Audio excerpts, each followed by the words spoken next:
You will hear a number of different recordings, and you will have to answer questions on what you hear. There will be time for you to read the instructions and questions, and you will have a chance to check your work. All the recordings will be played once only. The test is in 4 sections. At the end of the test, you will be given 10 minutes to transfer your answers to an answer sheet. Now turn to Section 1. Section 1. You will hear a young man phoning a town's youth council. First, you have some time to look at questions 1 to 5.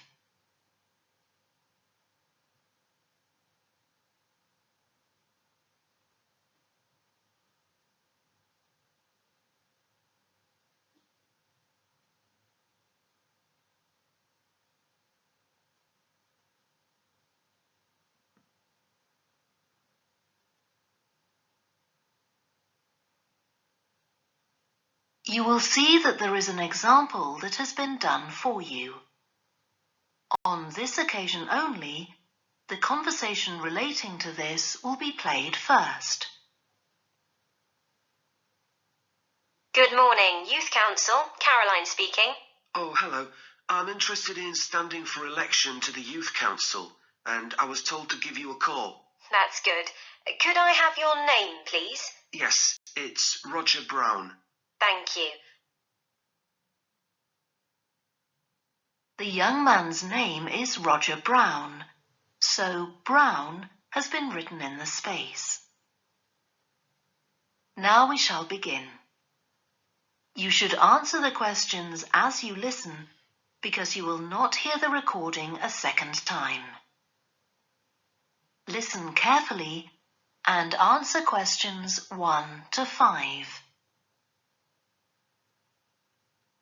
Good morning, Youth Council. Caroline speaking. Oh, hello.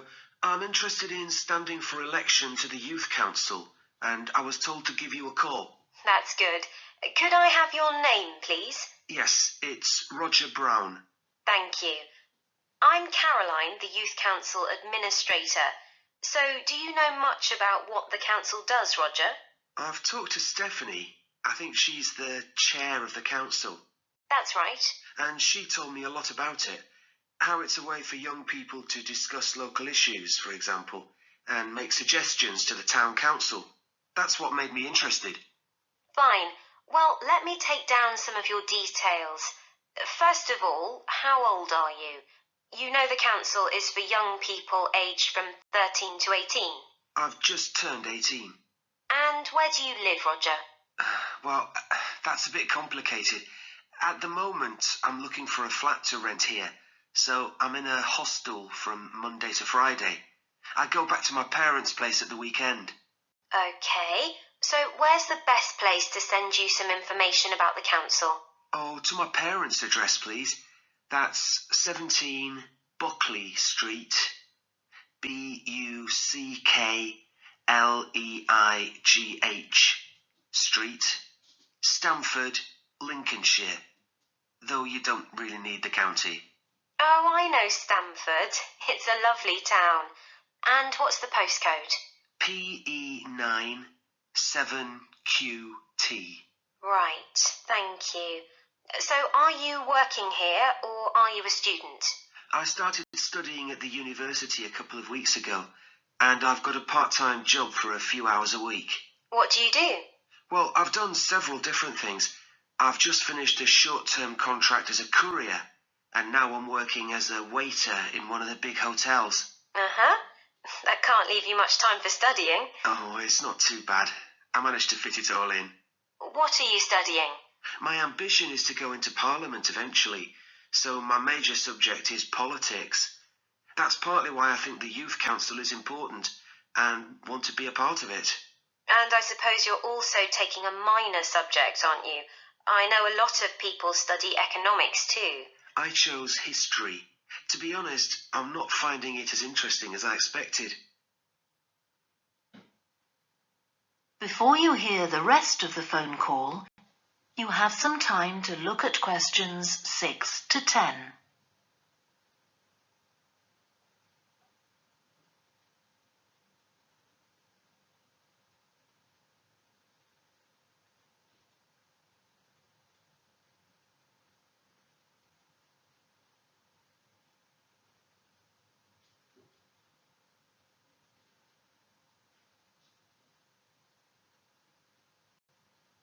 Now listen and answer questions 6 to 10. Okay, so with your studying and your part-time job, do you have time for any other interests or hobbies? Well, I spend quite a lot of time cycling, both around town to get to university and to work, and also long distance, from here to London, for instance. That's pretty impressive. Anything else? For relaxation, I'm also keen on the cinema. I used to go at least once a week, but I can't manage to go so often now. Right. Are you sure you'll have enough time for the youth council? Yes, I've worked out that I can afford to reduce my hours at work, and that will make the time. So is there any particular aspect of the youth council's work that appeals to you, Roger? Well, my sister is blind, so I'm particularly interested in working with disabled young people to try and improve the quality of their lives. That's great. Well, the best way to get involved is to be nominated by some people who you know. Right. Can you tell me how to set about organising that? You should talk to Jeffrey, our elections officer. I can arrange a meeting in the council office with him, if you like. Yes, please. He'll be here next Monday, if that suits you. That's the 14th, isn't it? Yes. I can manage late afternoon. Would you like to suggest a time? He generally leaves around 5:30. Well, would 4:30 be okay? My last class finishes at 4, so I'd have plenty of time to get to your office. Right, that's fine. Oh, and could I have a phone number we can contact you on? Yes, my mobile number's 07788 136 711. Thank you. Well, we'll look forward to seeing you next week. Thanks very much. Goodbye. Bye. That is the end of section 1. You now have half a minute to check your answers.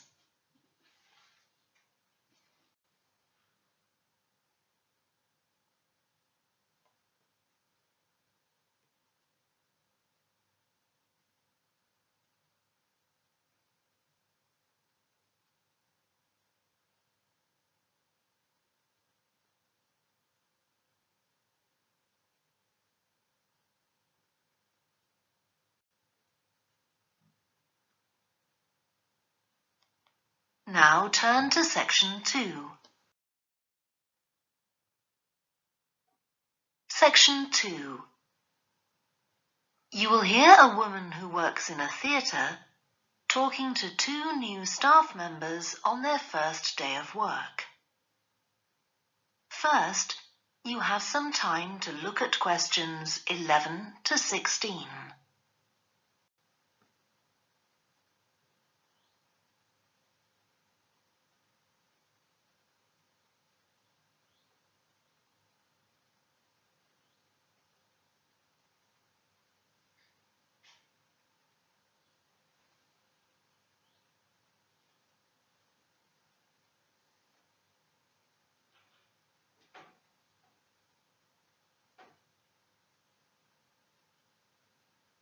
Now listen carefully and answer questions 11 to 16. Hi, great to see you. I'm Jodie, and I'll be looking after both of you for the first month you're working here at the Amersham Theatre.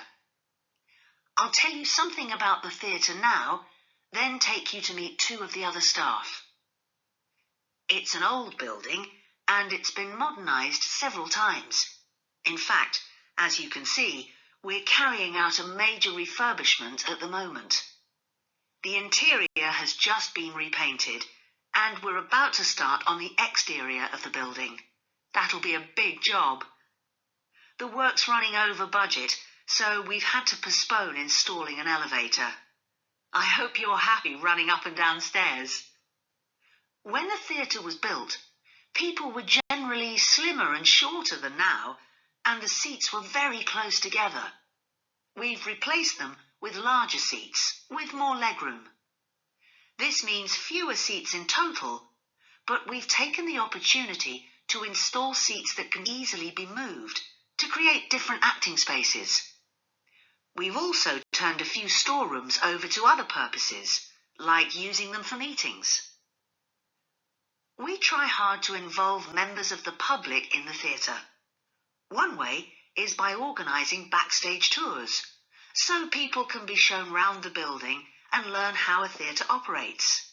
These are proving very popular. What we're finding is that people want to have lunch or a cup of coffee while they're here, so we're looking into the possibility of opening a cafe in due course. We have a bookshop which specialises in books about drama, and that attracts plenty of customers. Then there are 2 large rooms that will be decorated next month, and they'll be available for hire for conferences and private functions, such as parties. We're also considering hiring out costumes to amateur drama clubs. Now I want to tell you about our workshops. We recently started a programme of workshops that anyone can join. Eventually, we intend to run courses in acting, but we're waiting until we've got the right people in place as trainers. That's proving more difficult than we'd expected. There's a big demand to learn about the technical side of putting on a production, and our lighting workshop has already started with great success. We're going to start one on sound next month. A number of people have inquired about workshops on makeup, and that's something we're considering for the future. A surprise success is the workshop on making puppets. We happen to have someone working here who does it as a hobby, and she offered to run a workshop. It was so popular, we're now running them every month. Before you hear the rest of the talk, you have some time to look at questions 17 to 20.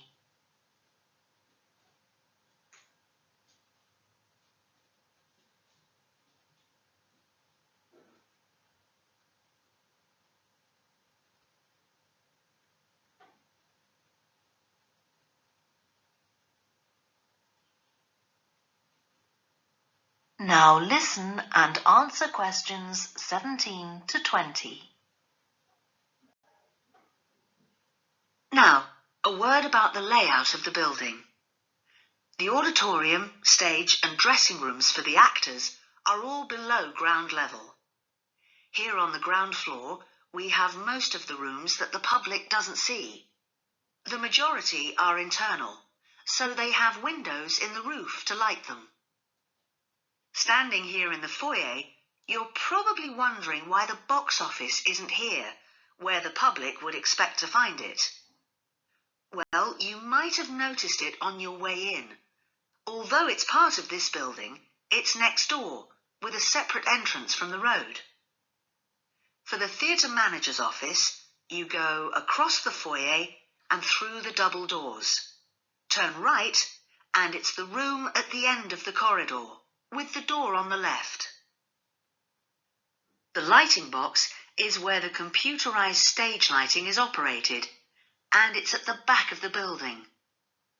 When you're through the double doors, turn left, turn right at the water cooler, and right again at the end. It's the second room along that corridor. The lighting box has a window into the auditorium, which of course is below us.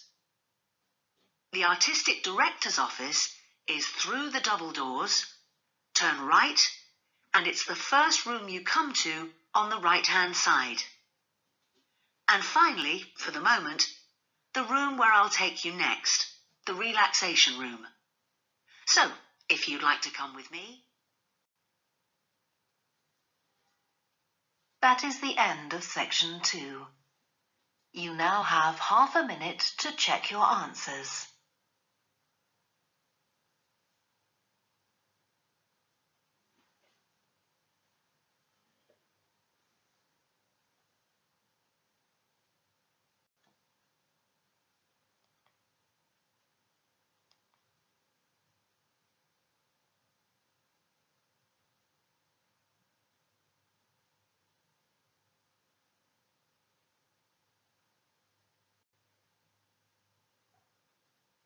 Now turn to Section 3.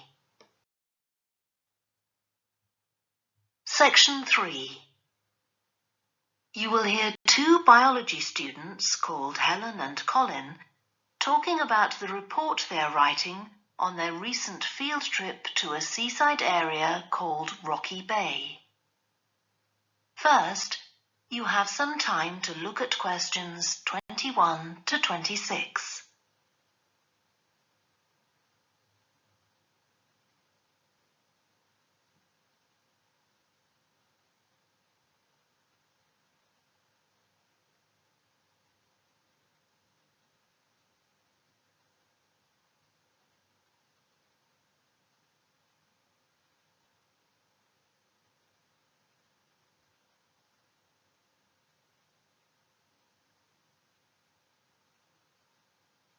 Now listen carefully and answer questions 21 to 26.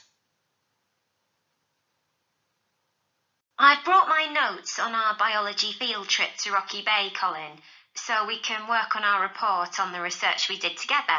OK, I've got mine too. Let's look at the aims of the trip first. Right, what did you have? I just put something about getting experience of the different sorts of procedures used on a field trip. But we need something about what causes different organisms to choose particular habitats. I agree. And something about finding out how to protect organisms in danger of dying out. In our aims? But we weren't really looking at that. I suppose not. OK, now there's the list of equipment we all had to bring on the field trip. What did they tell us to bring a ruler for? It was something about measuring the slope of the shore. But of course we didn't need it because we were measuring wind direction and we'd brought the compass for that. But not the piece of string to hold up in the air. Didn't Mr. Blake make a fuss about us leaving that behind? Yeah, he does go on. Anyway, it was easy to get one from another of the students. Now, the next section's the procedure. I sent you the draft of that. Yeah, it was clear, but I don't think we need all these details of what time we left and what time we got back and how we divided up the different research tasks. OK, I'll look at that again. Then we have to describe our method of investigation in detail. So let's begin with how we measured wave speed. I was surprised how straightforward that was. I'd expected us to have some sort of high-tech device, not just stand there and count the number of waves per minute. Not very precise, but I suppose it was good enough. But the way we measured the amount of salt was interesting. In the water from the rock pools? Yeah. Oh, I wanted to check the chemicals we used in the lab when we analysed those samples. Was it potassium chromate and silver nitrate? That's right. OK. And we need the map of the seashore. You just left that to me. And I had to do it while the tide was low. Well, that was OK, but the place I started it from was down on the beach. Then I realised I should have gone up higher to get better visibility, so I had to start all over again. But at least I'd got the squared paper, or I'd have had problems drawing it all to scale. Yeah, it looks good. We could get a map of the region off the internet and see if we need to make any changes. I had a look, but I couldn't find anything. But you took some pictures, didn't you? Yeah, I'll email you them if you want. OK, I'll make my amendments using those. Then I can scan it into our report. Great. Before you hear the rest of the discussion, you have some time to look at questions 27 to 30.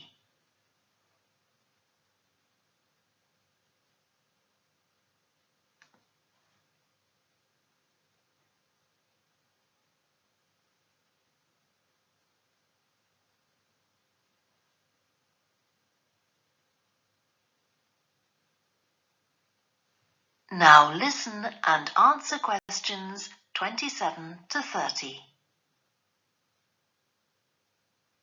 Now, when we get to our findings, I thought we could divide them up into the different zones we identified on the shore and the problems organisms face in each zone. So for the highest area... The splash zone? Yeah, We found mostly those tiny shellfish that have strong, hard shells that act as protection. But not from other organisms that might eat them, predators. No, that's not the main danger for them, but the shells prevent them from drying out because they're in the open air for most of the time. Right. And since they're exposed, they need to be able to find some sort of shelter or cover themselves up so they don't get too hot. Then in the middle and lower zones nearer the sea, we need to discuss the effects of wave action. Yes, and how organisms develop structures to prevent themselves from being swept away or even destroyed by being smashed against the rocks. I haven't done anything on the geological changes. I don't know what to put for that. No, we weren't concentrating on that. Maybe we need to find some websites. Good idea. I've got the lecture notes from Mr. Blake's geology course, but they're too general. But we could ask him which books on our reading list might be most helpful. Right. Okay. Now, I did a draft of the section of sources of possible error in our research, but I don't know if you agree. For example, the size of the sample and whether it's big enough to make any general conclusions from. But I thought actually we did have quite a big sample. We did. And our general method of observation seemed quite reliable. But we might not be all that accurate as far as the actual numbers go.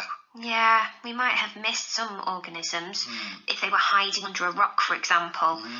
I wasn't sure about the way we described their habitats. I decided it was probably okay. Yeah, and the descriptions we gave of the smaller organisms, they weren't very detailed, but they were adequate in this context. I'm not sure we identified all the species correctly, though. Okay. We'd better mention that. Now, how are we going? That is the end of section 3. You now have half a minute to check your answers.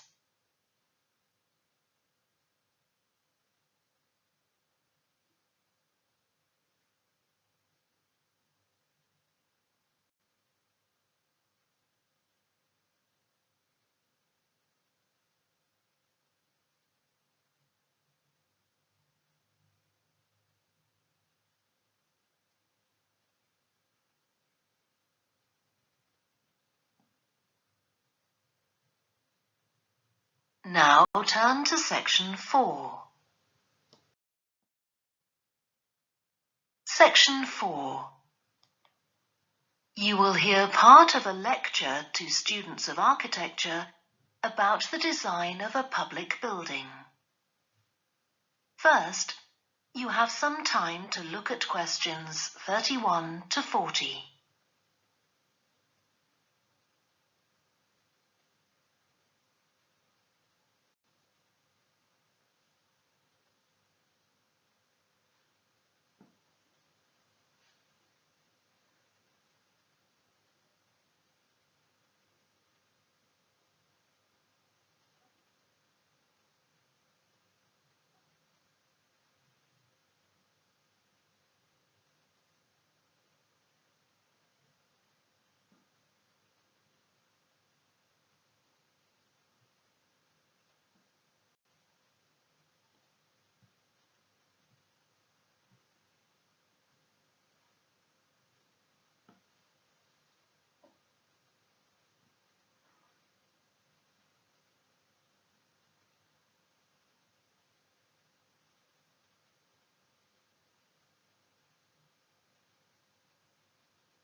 Now listen carefully and answer questions 31 to 40.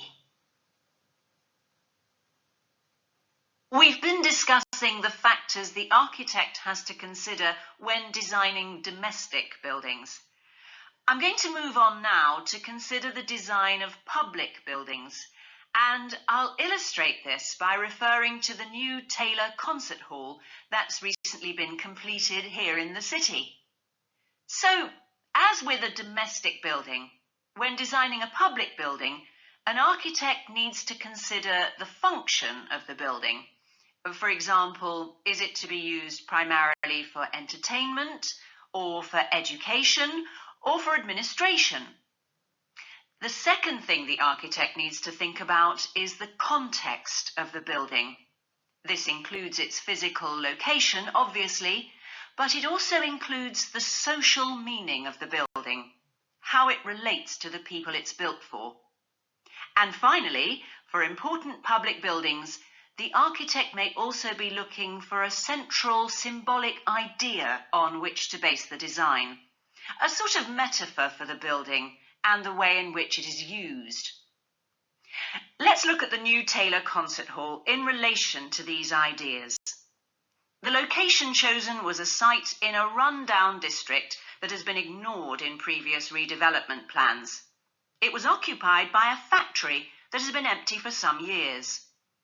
The whole area was some distance from the high-rise office blocks of the central business district and shopping centre, but it was only 1 kilometre from the ring road. The site itself was bordered to the north by a canal, which had once been used by boats bringing in raw materials when the area was used for manufacturing. The architect chosen for the project was Tom Harrison.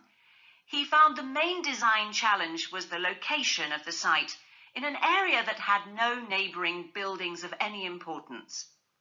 To reflect the fact that the significance of the building in this quite run-down location was as yet unknown, he decided to create a building centred around the idea of a mystery, something whose meaning still has to be discovered.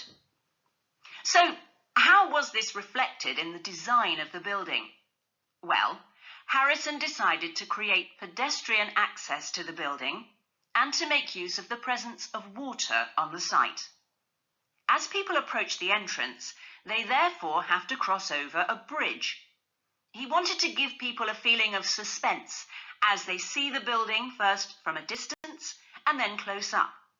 And the initial impression he wanted to create from the shape of the building as a whole was that of a box. The first side that people see, the southern wall, is just a high, flat wall uninterrupted by any windows. This might sound off-putting, but it supports Harrison's concept of the building, that the person approaching is intrigued and wonders what will be inside. And this flat wall also has another purpose. At night time, projectors are switched on and it functions as a huge screen onto which images are projected.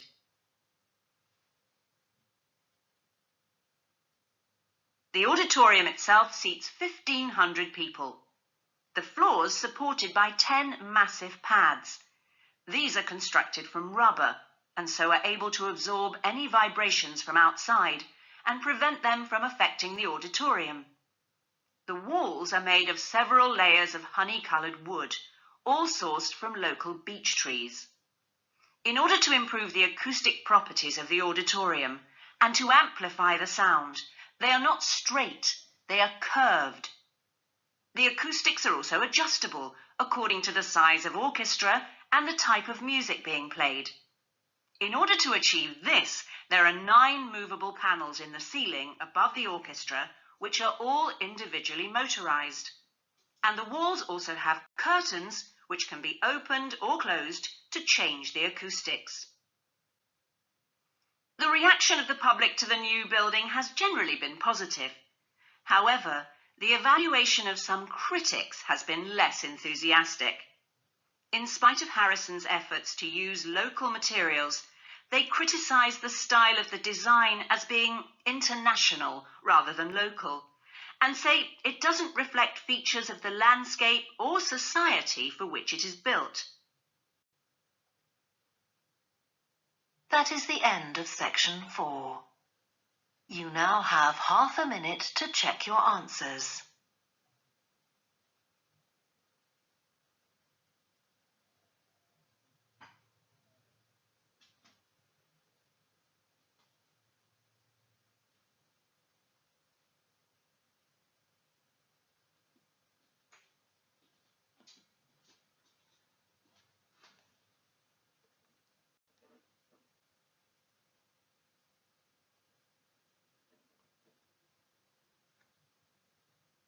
That is the end of the listening test.